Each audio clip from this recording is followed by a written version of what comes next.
Well, looks like it's gonna rain out there. Definitely looks like rain. Hey everybody, it is a rainy day here. So I thought this is a good opportunity to talk about rain-related vocabulary. So let's start with some vocabulary for light rain. Our first two expressions for light rain are sprinkling and spitting. Sprinkling is probably the most common expression for light rain, and it is used when it has just started raining and there's only just a few drops of rain. I could say it's sprinkling outside. Spitting is very similar. It is spitting outside. There's just a few drops of rain and it's kind of spitting, like it's spitting on your face. It's gross, I know. So my other two expressions for light rain are drizzling and misting.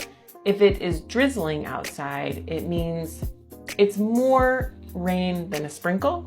So there's a constant kind of light rain happening. We say it's drizzling.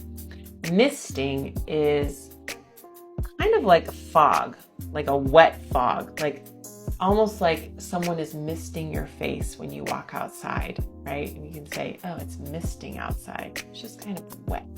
All right, so now let's talk about what we say if it's raining really hard. We can just say, it's raining really hard, right? You can also say it's really coming down out there.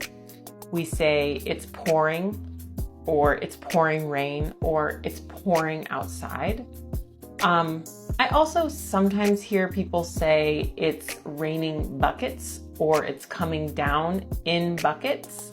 That one is a little less common.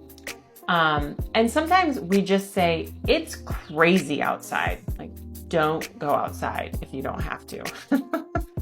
One expression that we don't use, we don't really say it's raining cats and dogs. No one really says that in real life. So I would just leave the cats and dogs out of it and just stick to it's pouring.